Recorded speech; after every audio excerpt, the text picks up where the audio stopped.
I don't know how any of you guys are going and going and going. I know you gotta be at the same level of mental health as me. Every day it's something new between the fucking news and the fucking stupid Biden and stupid Trump. And this country's fucked. Every day we're spending more and more money. None of us are getting ahead. The rich people are the ones that are fucking getting ahead. I'm tired of struggling. I've done everything I can. I'm trying to be a good man. I take care of my daughter. I take care of my wife. The best I can. I can't keep going. Every day it's something new. Then on top of that, as if you're not trying to spend money, you have to. Fucking everything's expensive. I own a painting company. I still can't fucking make it. I'm fucking trying, man. I can't look at my daughter and my wife and know I'm failing.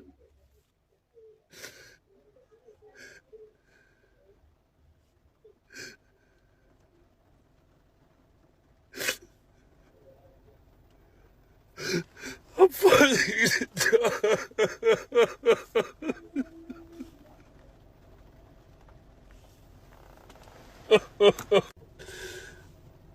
Everybody wake up. It's time to stand up. It's time to be tired of this. It's our turn to fucking eat. I want to eat. I want my family to eat. I want you guys to eat. Stand up. Let's go. Stand up, man. Let's fucking eat. I'm tired. Let's help each other. I don't care what your political affiliation is. I don't care what fucking color you are. If you are not eating and you're struggling, eat with me. Let's struggle together then. Let's be a team. Hey TikTok, I'm just on here wondering if anybody's feeling the same way I'm feeling. I'm from Illinois and I feel like the gas prices and the electric bills and the prices of food is just so overwhelming anymore. Like, I'm wondering if anybody else is feeling like they're drowning and they can't get out. I work overtime and I cannot get above water. I mean, I literally have no gas for next week. It was either that or get a few groceries to get by. I hit my local food pantries. I'm just wondering if anybody else feels like they're drowning.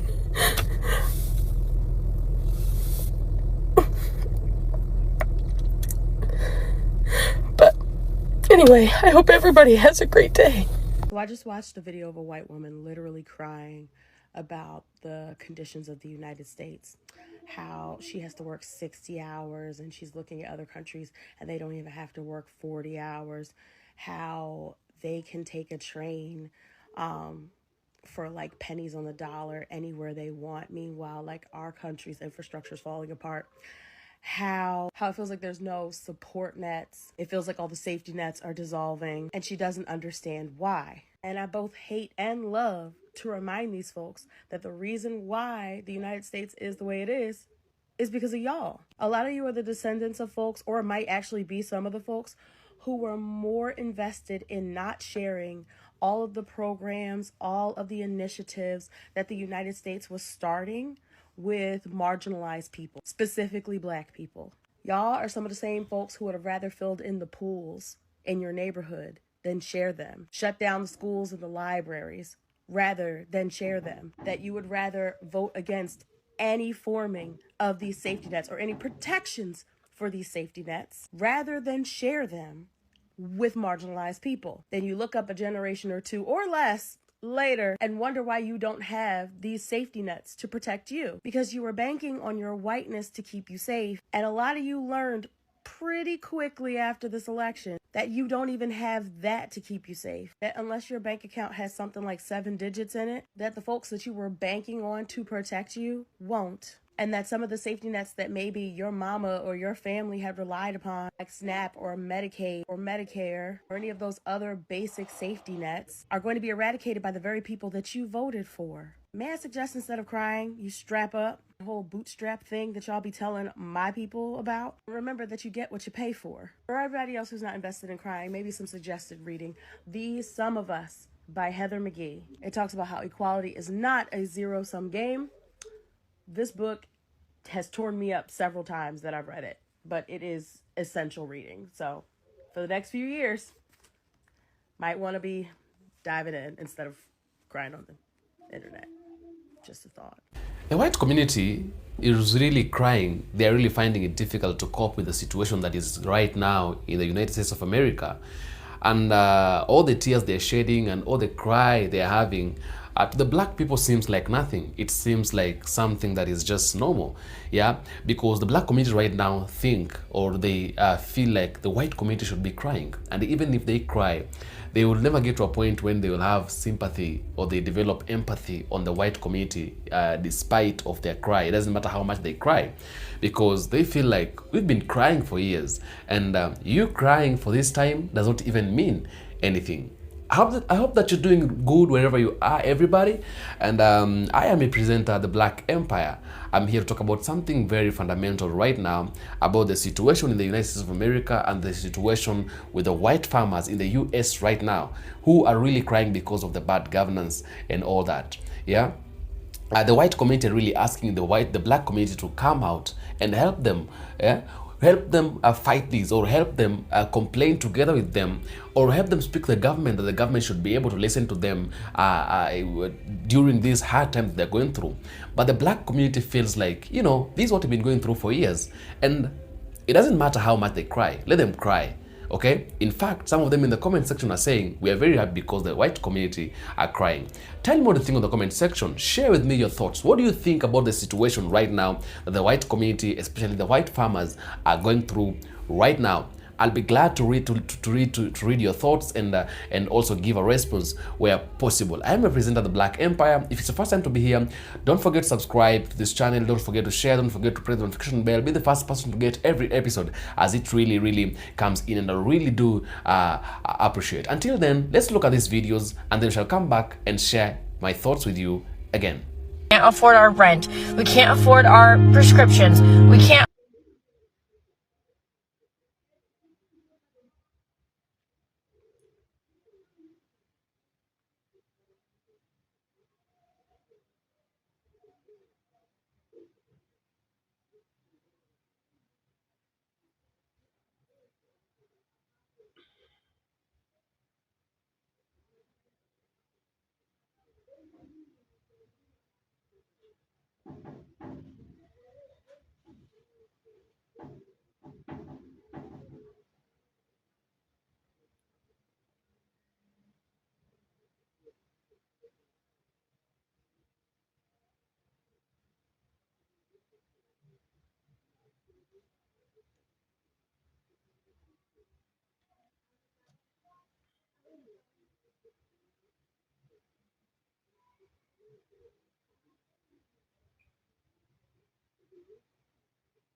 Have energy for stuff like your kids, chores, hobbies, etc. Fail miserably, feel awful, and then repeat.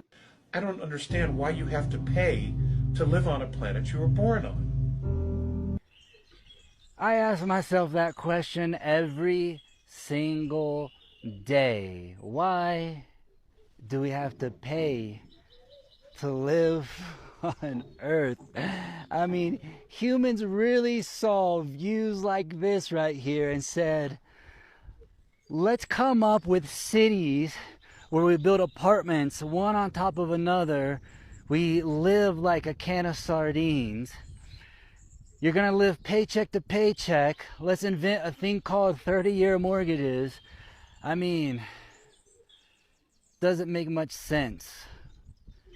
I'm down here in South America asking myself that question.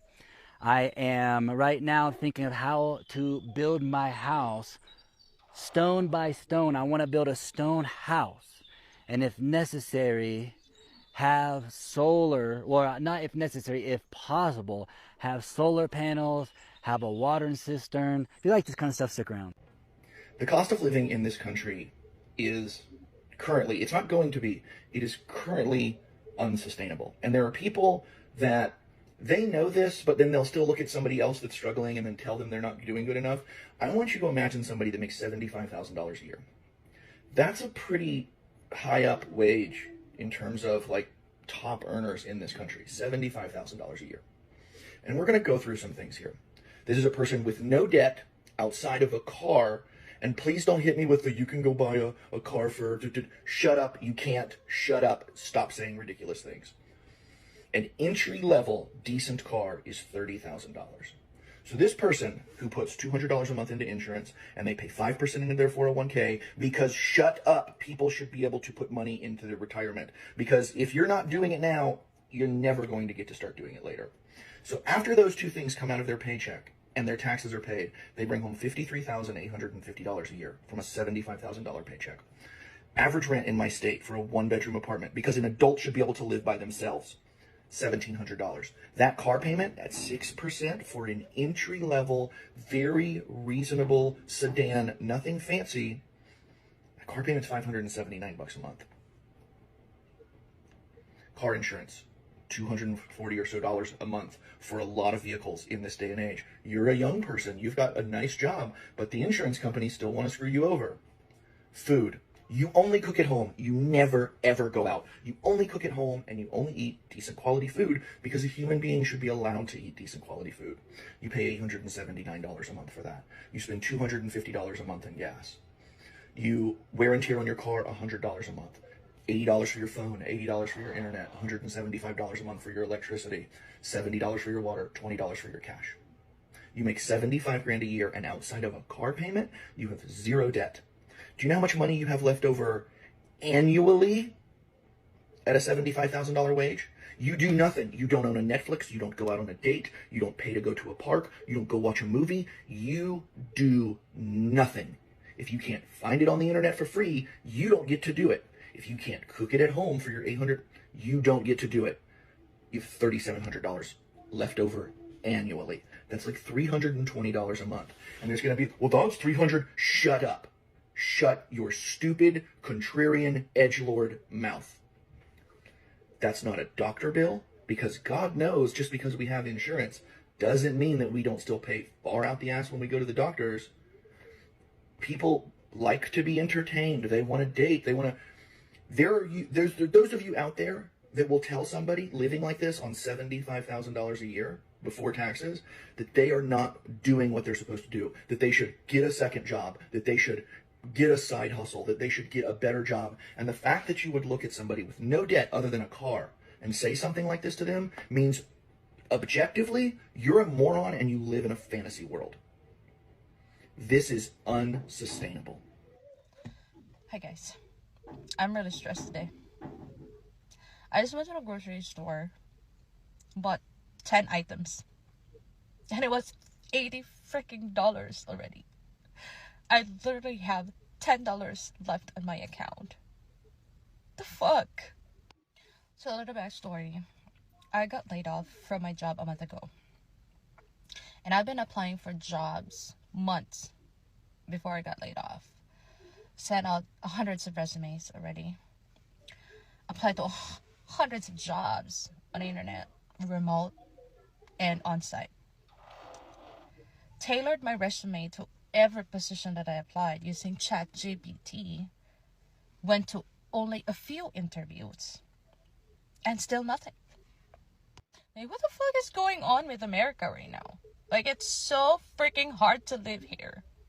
Like, I'm gonna stay positive. I'm gonna keep applying for jobs. I'm gonna keep showing up. But man, my bills are not going to wait. So it's literally come to this. I'm holding a stack of resumes, and I've been going to restaurants and stuff for the past few days asking if they're hiring or anything. I moved to New York City a number of months ago, and I got laid off from my corporate job literally a week after signing a lease. I wouldn't say I'm embarrassed or ashamed by any means. Like, I don't think I'm above service jobs at all. This just is not what I was expecting. This definitely was not part of the New York City fantasy. Heck, it wasn't even part of the adulthood fantasy, if I'm being real. You were supposed to go to college and like get a degree, and it's all supposed to work out, right? Wrong. I have 3 degrees, 2 bachelors, 1 in math, another in economics. I got my master's last year in marketing, and I've worked as an analyst, as a lead analyst, and this is where I'm at. I'm trying to remain as hopeful as I can, but, you know, to be honest, I'm pretty worried, a little bit scared. I've been, you know, pretty emotional, understandably. I just don't know what's going to happen. I'm trying to look at this as a rite of passage, kind of a admissions test into New York City, if you will, really see if I'm up for it. So I'm going to keep pushing, you know, keep doing the dang thing, and hopefully things turn out for the better. If I'm being real, I really just want to find my footing on like social media or something, but I need to get real. Like, I need to make money, and that's where I'm at. So I'm gonna, you know, keep pushing, keep trying, just, you know, really hope that things work out for the better sooner rather than later, because this really sucks. This job market is beyond demoralizing, and I just really hope that things shift and, you know, get better. Please.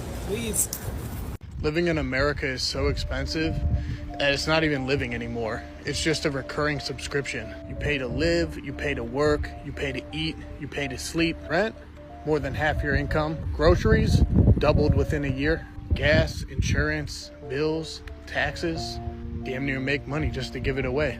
You're not living the dream. You're financing your own exhaustion.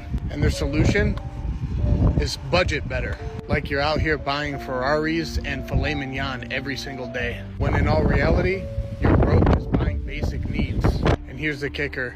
You do everything right. You go to school, you get the job, you play by the rules, and you're still barely hanging on. It's not your fault.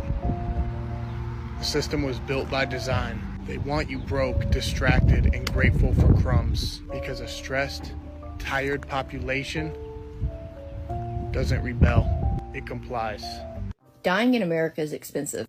So I have terminal cancer, and because of financial situations, I have decided to donate my body to science. I have 3 kids. My oldest is 15, and he understands that it's a money issue, but my youngest 2 do not. And that was a hard conversation to have with them about why they won't have a grave or a funeral when I pass. But funerals cost thousands of dollars. When you donate your body to the local college here, it's like $100 transport fee that I can prepay in advance. that covers the transport of my body from wherever I pass to the facility. They then use your body for medical research or surgeons learning or whatever. Then they cremate you for free and send your ashes back to a loved one. For me, that's my ex-husband, and we do not have a good co-parenting relationship, so I have to just entrust with the fact that he will give my ashes to our children. And they'll keep my body for 3 to 5 years using it before they send it to him. Is it a good thing that I'm doing to help, students learn? Yeah. But do I wish my kids would have at least a gravestone? Also, yes. I want to know what our country thinks is worth celebrating on July 4th this year, because from everything I see, there's not a whole lot to be happy about and to be excited over and to say America's the greatest country in the world. Greatest at what? At absolutely screwing over their citizens? Because number one, baby. There's no reason that I can think of to celebrate a country that preaches life, liberty, and the pursuit of happiness and denies us all three of those things. But you could argue that they do. But here's the reality: the only life that America offers you at this point is the right to just live. You can just be and exist and be a body in the cog of the machine. Unless you're trans, unless you're gay, unless you're not a white man, and unless you're not filthy stinking rich. Liberty, all of those same things apply. You get liberty if you're white, if you're rich, if you're, a man. Pursuit of happiness, that one, don't even get me started, because it's right there in the name. The pursuit of happiness. They never promised that you'd actually catch the happiness. Unless you're white, unless you're rich, unless you're a man. So, America, 4th of July, there's really not a whole lot. So, that's my piece. I'm gonna eat my Panda Express. And, yeah, so, happy 4th, I guess. Y'all want to know one real reason why America's crashing out like crazy right now? Mediocrity don't hit like it used to, baby. See, once upon a time in America, you could be real mid and still thrive. Mediocre effort, boom, you get a house, car, annual vacation, pension, hell, maybe even a boat. You could clock in, coast through the week, grill on Sundays, and still retire with dignity. But that era is dead and gone, baby. And instead of leveling up or adapting, they're mad, they're bitter, and they're not even blaming the billionaires. They blaming you. They have the audacity to blame me. They blaming immigrants, black people, queer folk, anyone they think is taking something that used to be theirs by default. See, they don't want equality. They want comfort. And when mediocrity no longer gets them that comfort, they start rewriting the rules to rig the game again. It ain't about fairness. It's about preserving the lie. The lie that being average should still be enough for them.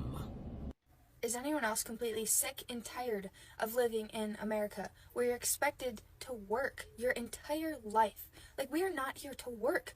Our jobs are not our lives. Our jobs are not our purpose. Like, everyone asks me, like, what's your job? What are you doing with your life? Like, I'm just trying to save enough and get passive income so I can go travel the world and start my life. Like, everyone thinks their purpose is to work. Like, you get done with high school, then you go to college for 4 years, then you're $30,000 in debt, and then you're trying to find a job just so you can pay off that debt over the next 3 years. And then what? Then you're making enough money just to pay your mortgage and afford groceries and then pay for kids. And then before you know it, you're 60 and you're retiring and your body hurts because of your job and you didn't do anything that you wanted to do. And that's our life. That's what you're expected to do. And if you break out of that, then people are going to judge you and think you're weird or you're crazy or you're a hippie. I'm so sick of it. America needs to make a change. Something needs to change because people are not happy here. People are not living their dreams. People are not living their life. They are working. They think that their work is their life. It is not that way. Back again. Now, the problem is not that the black community does not really care about the cry of the white community. The black community The problem is though that the black community are not humans. The black community are humans, and the black community, they really do care about what is happening right now and about what is going on. The problem is one, the black community have gone through difficult time. And when they were complaining about these things that are happening right now, the white community were just sitting somewhere, enjoying life and feeling better, as if nothing was difficult. The black community used to go on the road, demonstrate, and carry placards, every other time. People used to call them uncivilized. People used to think these are people who do not understand what they are doing, okay? People used to think that the black community needs to suffer, and it is normal for them to suffer. They should suffer, okay? Now, right now, things are happening in a very different way, where now the white community are the ones going through the difficult times and the tough times that the black community used to go through a long time ago. And they feel like the black community right now is living a better life. The black community is not living a better life. The black community just knows how to survive. They know how to do things better. They know that how to come out of difficult situations and all that, okay? Because these are situations they've been through for many years. Now, something else, the black community has cautioned the white community not to make a step or not to make a move or to make a decision they made a few months ago. But they did do that. After doing that, now it's really turning up on them. They voted for the color to punish the black community. They voted for their person, somebody who looks like them. At the end of the day, today there is a very big cry in the US. The person who they thought is one of them is now making them go through difficult times. He's making them suffer. He's making them cry, and he does not really care about them. Okay? Now, if I'm telling you, or if I tell you, don't do something, because when you do this thing, it's gonna turn back on you. You need to really listen to it and not do it. And you need to stop doing whatever you're doing, because I know them. I know this person. I know his characters. I know what he's capable of doing. If he is threatening to take me or to make me suffer, it is his character to make people suffer. And after he's done with me, he's going to turn on you. Okay? You see, that is what normally happens. And the black community really came out and told white community, please don't do what you're about to do, because you're about to make a very big mistake, a mistake of a lifetime. They did not listen to that. They went ahead, they voted for Donald Trump, and now they're crying because of bad governance, because of bad economy, because of everything bad that is happening to them right now. Now they want the black community to come out and help them on this difficult situation, on this difficult moment that they're in right now. Do you think the black community would be so low to come out and help them after the years of struggles, the years let me say, they've been tormented for years, they've been struggling for years, they've been oppressed, segregated, resisted by the same people for years. Now the same people need, and they're seeking the help from the black community. Do you think the black community will help them? Just to make it clear, just to clarify, it is not anything personal. It is just getting back what you planted, or harvesting what you planted. It is just what goes around coming around. It is what went around, now it's coming around, and it's hurting them, it's tormenting them. What they build, what they planted. What do you think about it? Tell me what you think in the comment section. I'll do my best to make sure I read the comments and give a response where possible. This is the Black Empire. Thanks for watching. Welcome back again.